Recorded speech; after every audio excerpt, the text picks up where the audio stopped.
소주교회에서 미팅이 있어가지고요. 제가 들어오지 못하고 앞에 잠깐 서 있었습니다. 서 있으면서 어느 집사님과 함께 잠깐 이야기를 나누었습니다. 이야기를 나누면서 다른 주제가 아니었고요. 남편에 대한 전도 이야기를 이렇게 해드렸습니다. 여러분, 전도라고 하는 것이 여러분 생각할 때 어떤 것이 전도인 것 같습니까? 교회에다 데리고 오는 것? 이게 전도라고 생각하십니까? 아니요. 사실 전도라고 이야기하는 것은요, 한 영혼을 주님께 인도하는 것이 전도입니다. 믿어지십니까? 어떤 한 주님을 모르는 사람을요, 빌립이 나다나엘에게, 나다나엘아, 내가 예수님을 만난 것 같아. 와, 보라. 와서 그분의 이야기를 들어보아라고. 이렇게 예수님께 인도할 수 있는 그것, 이것이 어떻게 보면 전도라고 말할 수가 있습니다. 그런데 전도라는 것이요, 그냥 교회만 데리고 오는 것을 전도로 자꾸 생각하다 보니까 많은 사람들이 그게 그렇게 간단한 문제인 것 같아 보이지만 실상은 그렇지 않습니다. 한 영혼을 전도하려고 하면 무엇이 필요한 줄 아십니까? 생명을 맞바꿔야 합니다. 지난 수요일 날도 그런 이야기를 나눈 적이 있습니다. 여자분들 혹시 아이 낳아 보신 분들 아십니까? 옛날에 아이 놀고 들어간다 하면은 고무신은 신발을 돌려놓는다면서요. 왜 그러죠? 애 놓다가 죽을 수 있기 때문에 그렇습니다. 애 낳아보셨죠? 물론 한 아이밖에 안 낳으신 분도 있고 둘, 셋 놓으신 분도 있고 기적같이 5, 6, 7 놓으신 분도 있는데요. 한 생명을 태어나게 할 때에 어떠한 사람의 생명까지 걸고 생명을 탄생시키는 겁니다. 그래서 성경에서 진정한 전도라는 것이 무엇인지를 이야기하는데, 한 알의 밀이 땅에 떨어져 죽지 아니하면 한 알 그대로 있지만은 그 한 알의 밀알이 땅에 떨어져 죽으면은 많은 열매를 맺을 수가 있다라고 하는 거예요. 궁극적으로 제가 이 말씀 드리는 것은 어떻게 하면 내 남편을, 어떻게 하면 내 아내를, 어떻게 하면 내 아이를 하나님께, 예수님께 전도할 수 있겠습니까? 혼을 내가지고 무조건 주일날 데리고 오는 것 한계가 있죠. 교회 온다고 해서 모두가 하나님을 믿는다라는 것 아니라는 것은 저와 여러분이 더 잘 알고 있지 않습니다. 결국은 한 사람을 전도하기 원한다면요, 내 모든 것을 다 희생할 수 있어야 합니다. 심지어는 무엇까지요? 생명까지. 그래서 우리 대한민국 조선에 어느 날 하나님의 사람들이 선교하러 그 땅에 왔을 때 땅을 디디자 말자 순교한 선교사들이 얼마나 많이 있습니까? 그들이 뿌린 피가요, 거기서 끝나는 줄 알았더니만 그 선교사가 죽는 모습을 보고 많은 사람들이 놀랬다라는 겁니다. 저들이 어떻게 저 죽음 앞에서도 저렇게 담대할 수 있고, 어떻게 저들이 죽으면서까지도 우리를 걱정하며 우리에게 예수 그리스도를 전하려고 저렇게 하는 저들의 모습을 보고요, 도대체 예수가 누구냐, 도대체 예수가 무엇이길래 저렇게 자신의 목숨까지 내어놓고 예수를 우리 땅에 와서, 조선에 와서 이렇게 전하려고 하는가라고 생각을 했기 때문에 그들의 순교가, 그들의 생명이요, 많은 열매를 맺게 되었던 것입니다. 살면서 한 사람이라도 전도해 보신 적이 있습니까? 자신 있습니까? 나 때문에 누구 한 사람이 예수 그리스도 앞에 나아갔다라고 확신할 수 있는 그 한 사람 있습니까? 남편 때문에요? 아내 때문에요? 진짜입니까? 내 남편 때문에 나는 예수님을 알게 됐어요. 내 아내 때문에 나는 예수님을 믿게 됐습니다. 나는 내 친구 때문에 그의 하나님이 어떤 분인지 궁금하게 생각을 하고 교회에 나오게 됐습니다. 혹시나 여러분 살아오면서 누군가가 나 때문에 도대체 네가 믿는 예수님이 도대체 어떤 분이길래 네가 그렇게 살아갈 수가 있느냐, 한쪽 뺨을 맞으면 또 다른 편을 골라대고, 오리를 가져면 심리를 가질 수 있고, 그것을 달라면 속옷까지 줄 수가 있고, 기꺼이 나를 위해서 죽고자 하는 너의 모습이 도대체 어떻게 그럴 수 있느냐고요. 사람이 사람을 보는 관계는요, 바로 하나님을 모르는 그들에게 하나님의 사랑을 전해줘서 그들로 하여금 하나님께 인도하는 이것이 바로 전도인 것입니다. 성경의 모든 이야기가 이 이야기를 하고 있는데, 오늘 제목을 저는 너희는 돌이켜 회개하라라고 하는 제목으로 말씀을 전하려고 생각합니다. 오늘 본문의 말씀 방금 여러분 읽어본 것처럼요, 의인이 그 의를 떠나서 죄악을 행하고 인하여 죽으면 그 행한 죄악으로 인하여 죽는 것입니다. 사람이 죽는 것은 자기가 행한 죄악 때문에 죽는다라고 그렇게 말합니다.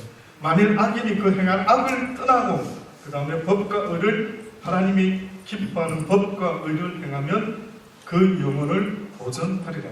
그가 스스로 헤아리고 그 행한 모든 죄악에서 돌이켜 떠났으니 정령 살고 죽지 않을 것이라. 주 여호와가 말하노라. 이스라엘 족속아, 내가 너희 각 사람의 행한 대로 언젠가 국문할 때가 올 것이라. 그러니 너희는 돌이켜 회개하고 모든 죄에서 떠날지라. 그리한즉 죄악이 너희를 패망케 하지 않을 것이라. 결국은 저와 여러분이 이 세상을 시작했는데요, 뜻밖에도 아담과 하와는 죄 없는 세상을 시작했지만 저와 여러분은 아담과 같은 죄를 짓지도 않았는데도 불구하고 죄 가운데 살아가고 있는 인생이 되고 말았습니다. 꼭 어떤 느낌이 드느냐면요, 하얀 와이셔츠를 입고 연탄 공장에 만약에 들어간다 할 때 여러분 어떤 생각 드십니까? 혹시 연탄 공장에 들어가면서 생각하기를 내가 연탄 공장에 들어가가지고 연탄 가루가 절대 내 흰 와이셔츠에 조금도 묻지 않을 것이라 라고 기대하고 들어가는 사람이 있다면 그 바보죠. 무슨 이야기냐면요, 저와 여러분이 이 세상을 태어나서 딱 보니까요, 이 세상이 사단에게 처해져가지고 이 세상의 임금이 성경은 누구라고 말하느냐면은 사단이 이 세상의 임금이 되었다라고 말하는 거예요. 그래서 여러분의 삶의 하나부터 10가지가 10편의 다윗이 고백한 것처럼 내 애미가 나를 죄 가운데 잉태하고 내가 죄악 가운데서 태어났다라고 그렇게 말하는 것처럼요, 저와 여러분이 살아가는 이 세상이요, 한마디로 말하면 죄악 투성인 겁니다. 그게 느껴지시면 좋을 텐데. 징글징글한 겁니다. 가장 징글징글한 것은 사람들입니다. 인정하시죠? 사람이 무섭고 사람 관계가 힘들고 사람이요 얼마나 죄악스러운지, 마음의 생각과 모든 것들이 죄악투성인데 그 근본 모습이 뭐냐면 자기를 위해서 사는 거예요. 그게 징그럽다는 겁니다. 하나님이 지금 네 모습 좀 보아라 이놈아, 네 모습이 얼마나 징그러운 모습을 하고 있는지 보아라는데 그 모습이 뭔가 봤더니만 너는 태어나서부터 지금까지 죄 가운데 덮여서 죄 가루를 맞으며 살아가고 있는데 그 증거가 뭐냐면은 너는 너를 위해서 살아가고 있는 이것이 얼마나 네 인생을 힘들게 만들고 있느냐라는 것을 계속 말하는 겁니다. 하나님은 우리를 그렇게 지은 게 아니래요. 사랑은 나를 희생해서라도 얻게 되는 기쁨을 성경은 사랑이라고 말합니다. 그런데 보통 우리가 말하는 사랑은요, 나조차도 하는 사랑이죠. 내 기쁘려고, 나를 위해서.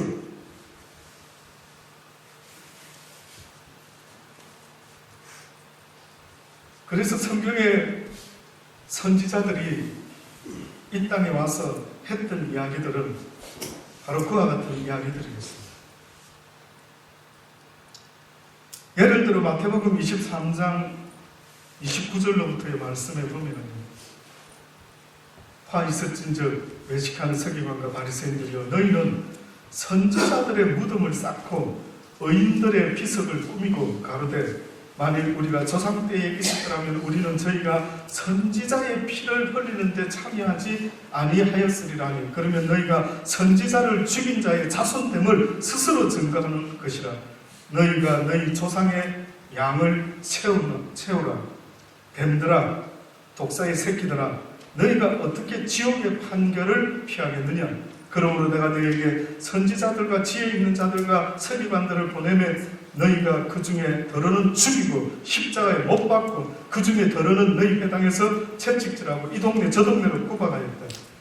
그러므로 의인 아벨의 피로부터 성전과 제단 사이에서 너희가 죽인 바라가의 아들 사가랴의 피까지 땅 위에서 흘린 어루 피가 다 너희에게 돌아가리라.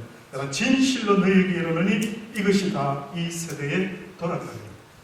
선지자들을 죽였어요. 이 외식하는 서기관과 바리새인들이 왜 죽였는지 아십니까?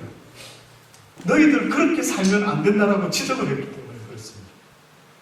너를 위해서 다른 과부의 재산을 뺏어가고 나쁜 짓 하는 거 그렇게 살면 안 돼! 라고 가르쳤더니만 그것이 듣기 싫어서 주님이 보낸 선지자들을 잡아 죽인 거예요. 무슨 설교를 여러분 혹시 원하십니까? 안타까운 것은요, 성경에서 예수님도 세례요한도 첫 번째로 외쳤던 설교가 뭔 줄 아십니까? 회개하라. 천국이 가까웠다. 회개하라.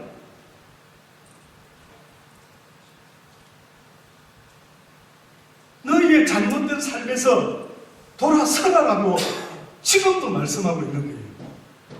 그래서 노아 시대 때 아이들이 어른에 이르기까지 다 죽었다는 것은 그 아이들이 무슨 잘못을 그렇게 세상에서 얼마 살지도 않았는데 그렇게 다 죽었어야 되는가라고 봤더니만 어렸을 때부터 부모들이 가르치는 것도 너를 위해 살아라. 누가 우리 아들 건드렸어? 누가 우리 가족 야 전부 다가 하는 말이요. 자기를 위해서 이야기를 하는 겁니다. 여러분 이게 지옥인 것입니다. 이렇게 사는 것이 지옥인 것입니다. 내 남편과 내 아내와 내 아이를 변화시키고 싶습니까? 그리하면은 하나님의 사랑을 가지지 아니하고서는 결단 그 누구도 변화시킬 수가 없다. 누구를 대신해서 죽을 수 있는 유일한 이유는 사랑인 거예요. 근데 그 사랑은 바로 성경이 말하는 예수 그리스도의 사랑 외에는 어떤 사랑도요, 사람을 변화시킬 수 있는 힘과 능력이 없다는 것입니다. 그렇게 살면 안 된다라고 계속해서 선지자들이 이야기했지만 외식하는 서기관과 바리새인들이 번지르하게 듣기 좋은 말을 했지만은 그들이요 사람들을 위해서 하나님을 위해서 살지 않았던 것입니다. 혹시 여러분 왜 세례요한이 죽었는지 아십니까? 세례요한 헤롯 왕 때에 세례요한이 죽게 됩니다. 근데 예수님의 이름이 소문이 나니까 헤롯 왕이 듣게 됩니다. 헤롯 왕이 마가복음 6장에 있는 이야기입니다. 헤롯 왕이 그 소식을 듣고요. 어떻게 생각하느냐 하면 혹시나 세례요한은 분명히 죽었는데 세례요한의 영이 살아난 것 아니야? 이렇게 당시에 헤롯 왕이 생각했던 거예요. 성경에 보니까 어떤 이는 이가 엘리야라고 그러고 또 어떤 이는 이 예수가 선지자니 옛 선지자 중에 하나와 같아라고 하기도 했던 거예요.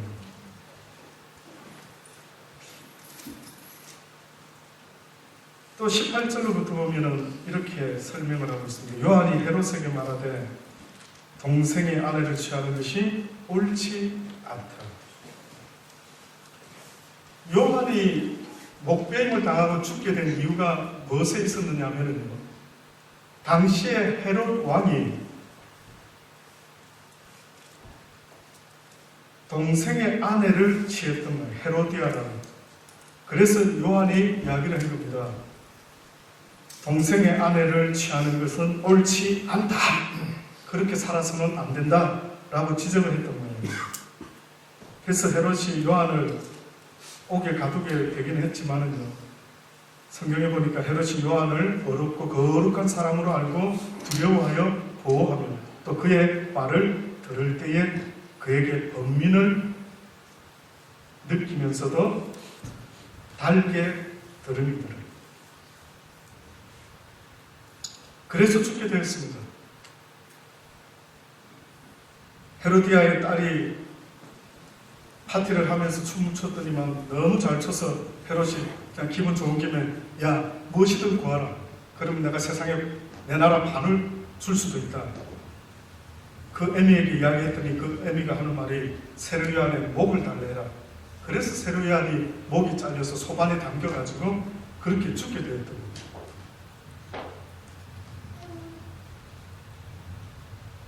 지금 드리는 말씀을 한번 새겨 들어보십시오.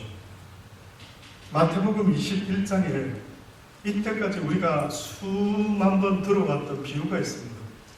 근데 그 비유가요, 어떤 의미가 있는지 한번 제가 말씀을 들어보려고 합니다.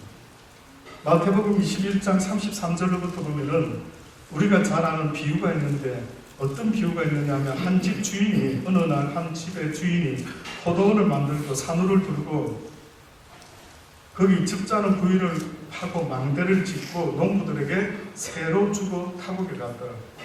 실과 때가 가까워서 그 실과를 받으려고 자기 종들을 농부에게 보내니 농부들이 종들을 잡아 하나는 심히 때리고 하나는 죽이고 하나는 돌로 치고는 다시 다른 종들을 처음보다 많이 보내었더니만 저희에게도 그렇게 하였다. 열매를 보기 원한다 그랬죠. 하나님으로부터 보냄을 받은 선지자들이, 주의 종들이 뜻밖에도 한 비유를 드는데 열매를 좀 보려고 왔던 겁니다. 다시 말하면은 하나님의 백성을 가르치는 지도자들에게 가가지고 열매를 좀 봤으면 좋겠다. 하나님이 네게 맡겨놓은 양들의 열매를 좀 봤으면 좋겠다. 라고 지금 이야기를 합니다.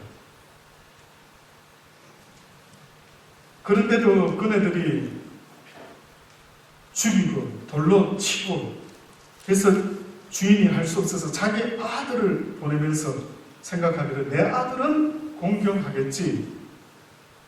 농부들이 그 아들을 보고 서로 말하되 이는 상속자니 자 죽이자. 그의 유업을 차지하자 하고 이에 잡아 포도원 밖에 내쫓아 죽였더라. 그러면 포도원 주인이 올 때에 이 농부들을 어떻게 하겠느냐? 저희가 말하되 이 악한 자들을 진멸하고 그 포도원을 제때에 신라를 바칠 만한 다른 농부에게 새로 줄 것 같습니다. 예수께서 가라사대 너희가 성경의 건축자들의 버린 돌이 모퉁이의 머릿돌이 되었나니 이것은 주로 말미암아 된 것이요 우리 눈에 기이하도다 함을 읽어본 적이 없느냐. 그러므로 내가 너희에게 이르노니 하나님의 나라는 너희는 빼앗기고 그 나라에 열매 맺는 백성이 받으리라. 성경에는 열매를 이야기할 때에 두 종류의 열매가 나옵니다. 회개에 합당한 열매를 맺으라는 것과 성령의 열매를 맺으라고 하는 것이 나오죠. 회개에 합당한 열매는 눈에 보여지는 삶의 모습의 변화를 요구하는 것이고 성령의 열매는 그 변화된 회개한 심령에게 맺어지는 보이지 않는 영적인 내적인 열매들을 성경이 이야기하고 있는 것입니다.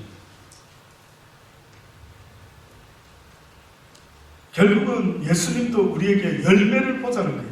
열매를.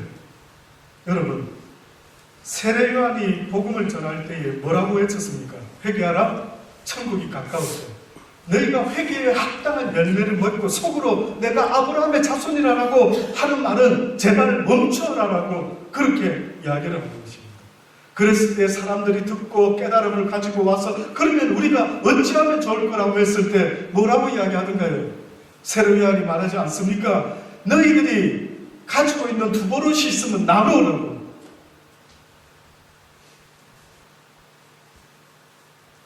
군사들도 그저 자기를 위해서 능지하던 모든 걸 멈춰라고.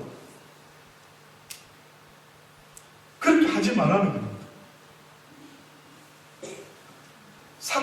뽕나무 위에 올라와서 예수님의 설교를 듣다가요, 예수님이 글로 지나가시는데 뭐라고 말씀하느냐, 오늘 내가 너와 함께 유하겠다. 삭개오야 내려와라 라고 해서 내려오게 됐죠. 내려와서 삭개오가 예수님을 자기 집으로 모셔드렸을 때에 뭐라고 이야기하는 줄 아십니까? 갑자기 하는 말이, 내가 누구께서 토색한 것이 있으면 내가 반이나 내 재산 반을 잘라서 그들을 주고 또 3배나 갚겠다. 이 집이 구원이 이르렀더라고. 그렇게 이야기해요. 회개가 뭔지 아십니까? 회개. 죄송한데 회개는요, 내 지갑에서부터 시작이 돼야 돼요.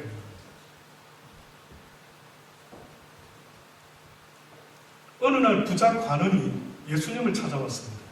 찾아와서 예수님께, 예수님, 영생을 얻기를 원하는데 어찌하면 내가 영생을 얻을 수가 있겠습니까? 라고 했을 때 어떻게 배웠느냐? 예, 어렸을 때부터 하나님 사랑하고 어쩌고 저쩌고 이웃을 사랑하고 어쩌고 저쩌고 그래? 그런데 한 가지 부족한 것이 있구나. 갑자기 그러죠. 그러면서 뭐라고 이야기합니까? 네 재산을 다 팔아서 가난한 자들에게 나누어 주고 너는 나를 따르라. 그 이야기가 여러분 생각에 무슨 이야기인 것 같습니까? 네 재산을 다 팔아서 가난한 자들에게 나누어 주라는 것은 너를 위해서 살아왔던 인생을 회개해라라고 말씀하고 있는 거예요. 그 사람이 하나 하지 않았던 것은 회개를 하지 않았던 것입니다. 그 사람이 하나님의 모든 율법을 잘 지키고 있었던 것 같지만 회개를 하지 않았어요.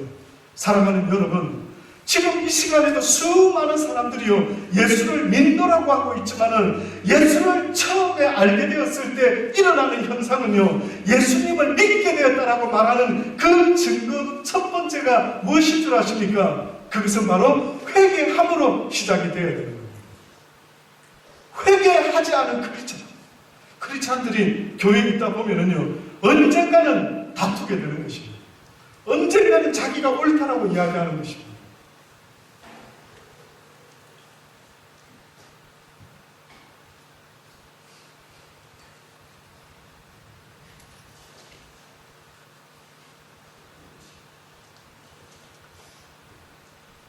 누가복음 24장 44절을 보면 또 이르시되 내가 너희와 함께 있을 때 너희에게 말한다. 곧 모세의 율법과 선지자의 글과 시편이 나를 가르쳐 기록된 모든 것이 이루어져야 하리라 한 말이 이것이라 하시니 이에 저희 마음을 열어 성경을 깨닫게 하시는데 또 이르시되 이같이 그리스도가 고난을 받고 제3일에 죽은 자 가운데서 살아날 것도 기록되어 있었고 또 그의 이름으로 제사함을 얻게 하는 회개가 예루살렘으로부터 시작하여 모든 족속에게 전파되어야 될 것이 기록되었으니 너희는 이 모든 일의 증인이다라고 그렇게 말씀하거든요. 여러분을 지은 하나님이 저와 여러분에게 뭘 말씀하고 있느냐 하면은 회개를 해라라고 하는 것입니다. 자기만을 위해서 살아온 모든 삶에서 이제는 멈추고 하나님을 사랑하는 그 마음으로 내 이웃을 내 몸과 같이 사랑하고 또한 내 이웃을 대접할 때 네가 대접받고자 하는 대로 내 이웃을 대접하는 자가 되어야 된다라고, 그 삶이 되어야 된다라고 합니다. 그런 삶이 되지 않으면 어떤 사람도 변화시킬 수가 없다라고 말씀하고 있는 거예요. 저와 여러분이 어떤 사람을 교회에다가 인도할 수는 있을지 몰라도 그 사람을 하나님께까지 전도할 수 있는 것이 있다고 한다면 내 생명을 내놔야 되는 겁니다. 내 것을 기꺼이 주를 위해서 내어놓아야만 되는 거예요. 그래서 여러분이 누굴 만나서요 혹시나 전도하고 싶으면 여러분이 커피값을 내시기 바랍니다. 아무도 대답 안 하시네요. 싫습니까?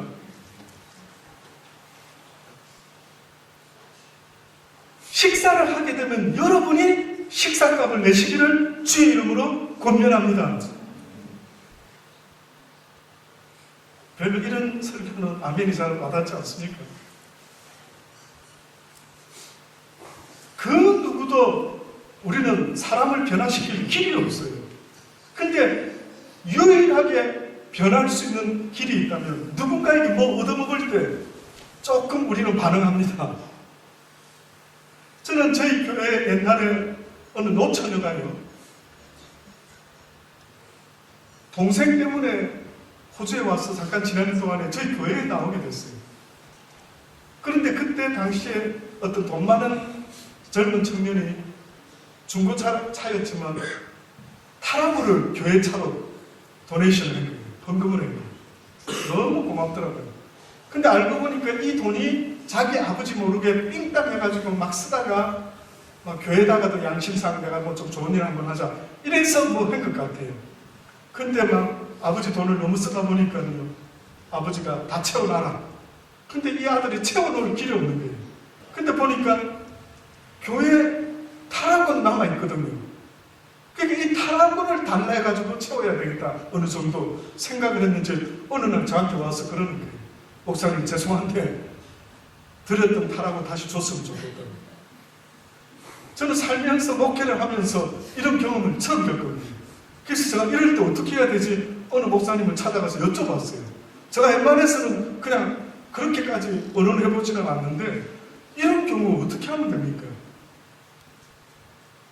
나도 그런 경험이 없어서 잘 모르겠다 싶습니다.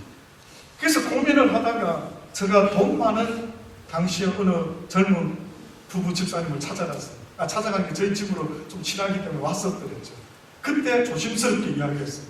집사님, 좀 목돈을 빌려주시면 제가 조금씩 갚아갔으면 좋겠습니다. 왜냐하면 이런 일이 생겼습니다 라고 이야기를 했죠. 근데 단번에 거절을 하는 거예요.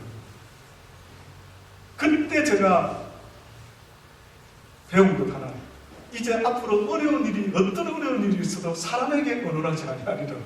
내가 주님께만 이야기해야 되겠다. 그때 결심했어요. 저는 분명히 아마 하나님이 그 사람이 say no 한 것은 저에게 뭔가 깨달음을 주기 위해서 혹시나 그렇게 하신 게 아닐까 싶을 정도로 그럴 사람이 아닌데 그냥 단번에 no를 딱 하는 거예요. 그래서 제가 이거 어떻게 하면 좋지? 안 되겠다. 고민하지 말고 얼마 안 되는 교인들 그 가운데 그때는 유학생들이 많이 있었는데 내놓고 기도를 해야 되겠다 해서 기도를 했죠. 사실 여차저차 일이 생겨서 자칫하면은 이 교회차가 생겼을 때 모든 교인이 좋아서 막 이랬는데 이게 없어질 것 같습니다. 위해서 기도합시다. 그때 하필이면은 어느 청년의 누나가요, 노처녀였는데 당시 때 30이 좀 넘은 노처녀였는데 그 누나가 기도를 하다가 마치고 나서 저에게 목사님 댁에 가서 한번 들을 말씀이 있다는 거예요.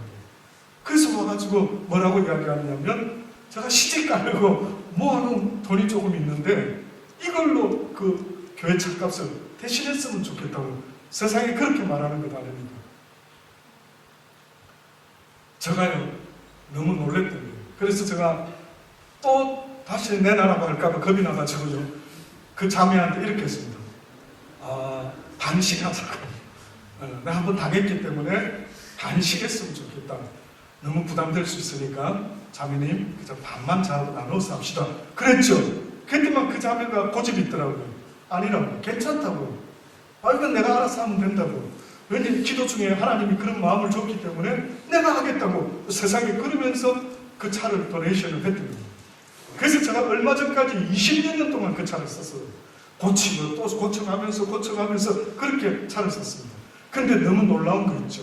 제가 수많은 교인들이 우리 교회 왔다 가고 갔는데 여러분 생각할 때 제가 잊을 수 없는 한 여인이 있었으니 그 여인이 누굴 것 같습니까? 누굴 것 같습니까? 제가 한국 가면 아무리 바쁘고 목사님들 만날 수도 있고 하지만 빠지지 않고 연락해서 만나는 여인이 있었으니 그 여인이 바로 그 여인입니다. 잊을 수가 없는 거예요. 잊을 수가 없는 거예요. 그렇구나. 성경에도 받는 자보다 주는 자가 복되다고 말했죠. 하나님은 뭐라고까지 말씀합니까? 네 생명까지도 나를 위해서 내어놔라. 그래야만 그곳에 놀라운 역사가 일어나게 될 것입니다. 사람을 변화시키는 건 어디 가서 나 목사인데요, 나 장로인데요, 뭐 전도사인데요, 뭐 선교사인데요, 어쩌는데 교회 다니는 뭐 성도인데 기독교인인데, 여러분 그런 말을 하나님이 요구하는 것이 아니라요, 그 누구를 만날지라도 한 영혼을 하나님께 인도할 수만 있다면은 여러분이 가진 모든 것을 다 털었어도 그 희생 없이는 결단코 그 누구도 변화시킬 수가 없는 것입니다. 그래서 저는요, 있어도 없어도 얼마 되지 않는 여러분이 갖고 있는 그 돈들, 무엇을 먼저 위해서 쓰겠느냐? 누굴 만나면 여러분이 커피값 내라는 거예요. 여러분이 빵값 내고 밥값 내라는 겁니다.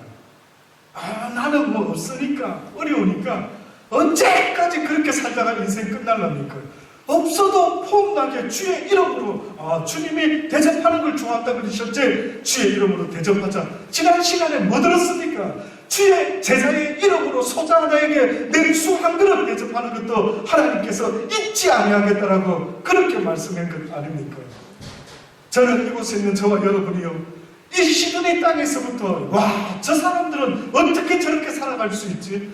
저 사람들은 뭐가 저렇게 풍성하지? 나누고 또 나누어도 조금도 부족함이 없는, 하나님의 복은요, 쌓아놓은 부자를 말하는 게 아닙니다. 쓰는 부자를 말하는 거죠. 쓰는 부자. 아마 저를 아시는 분들은 어떻게 느낄지 모르지만, 저는요, 개인적으로 자신할 수 있는 것 중에 하나는 얻어먹은 것보다 사준 게 더 많다고 생각합니다. 저한테 한 번이라도 얻어먹으신 분들 있죠? 저는 찬스 생기면 무조건 먹이려고 합니다. 뭐든 할까 먹여놓고 보잖아요. 대접받기 전에 먼저 대접하잖아요. 오늘 저녁에도 누구를 한번 대접하려고 지금 생각하고 있는데, 제가 섬기는 하나님, 저도 목사지만은요, 나누고 베풀었지만은 희한한 일이 생기는 거예요. 줄어들지가 별로 않는 것 같습니다. 오히려 옛날에 하나님의 뜻을 알지 못하고 나를 위해 하고 살았을 때는 오히려 부족함 투성이었는데, 어느 순간에 오히려 하나님을 위하여, 내 이웃을 위하여 내 몸과 같이 사랑해라고 말씀하지 않습니까? 그렇지 못하는 그들에게 전해주라는 것입니다. 회개하라고. 제 삶을 얻게 하는 회개가 예루살렘으로부터 시작해서 모든 족속에까지 전파되어야 될 것이라고 말씀하는 겁니다. 끝으로요, 여러분, 회개가 얼마나 중요한지 잊지 마셔야 됩니다. 누가 예수님께 가까이 나가기를 원합니다 라고 할 때, 예수님께 어떻게 하면 가까이 나가고 예수님과 어떻게 하면 친해질 수가 있을까요? 라고 물어보는데, 여러분 어떻게 하면 친해질 수 있을 것 같습니까? 회개함으로 나아가는 것입니다.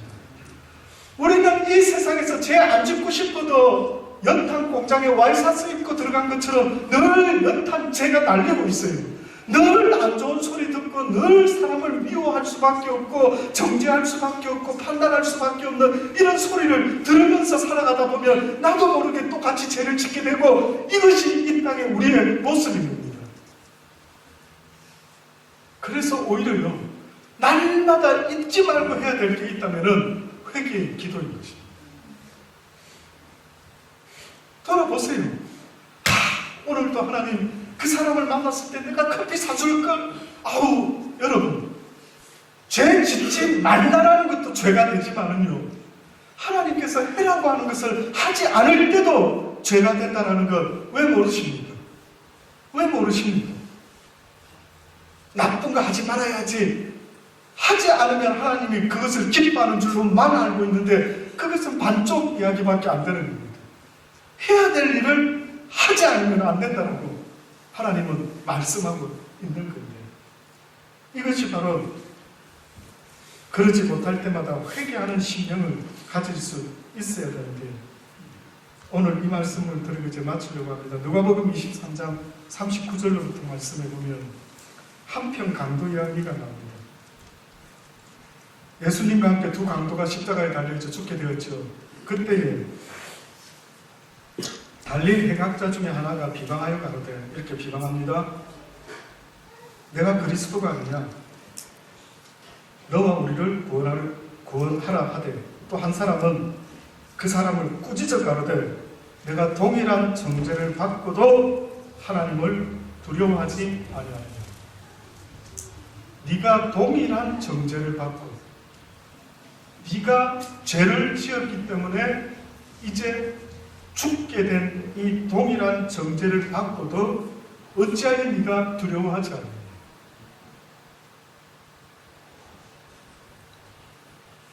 그러면서 이렇게 말합니다. 우리는 우리의 행한 일에 상당한 보응을 받는 것이니 이에 당연하다. 너와 나는 죽어도 마땅한 자들이다. 이 사람의 행한 것은 옳지 않은 것이 없다. 이 예수님은 옳지 않은 것이 없으신 분이다. 가로되 예수여 당신의 나라를 마실 때 나를 생각하소서. 이때 예수님이 그 강도에게 이렇게 말하죠. 내가 나와 함께 낙원에 있게 될 것이다. 강도가 예수 믿기 직전에 죽기 직전에 예수를 믿었다 이렇게 말을 하는데 그 믿었다라고 하는 증거는요. 그가 회개의 고백을 했던 것입니다. 신기하죠. 예수 믿습니다라고 예수님이 하나님의 아들임을 믿습니다는 귀신도 알고 떠든다. 귀신이 할 수 없는 것 회개. 이것이 바로 한편 강도에게 이루어졌던 일이었습니다. 사랑하는 여러분, 한 번만이라도 내 살아가면서 내 삶의 모습을 보고요. 하나님, 나는 죄인으로서이다. 내가 십자가에 달려 죽었어야 되는데 주께서 나 대신 어찌하여 정죄를 받으셨나이까? 그런 진정한 고백이 있다면 그 누구도 판단하지 않게 되죠. 왜 사람들이 판단하고 정죄하면서 자기가 어렵다라고 주장하지만 하나님이 듣기를 원하는 것은 그의 의가 아니라 그의 죄인됨을 고백하는 것이라는 사실을 잊지 마시고요. 다시 한번 하나님 앞에 여러분 자신을 늘 돌아보며 내가 이때까지 하지 못했던 회개가 있었다면 이제는 회개할 수 있는 저와 여러분 되기를 주의 이름으로 축원합니다. 기도하십니다.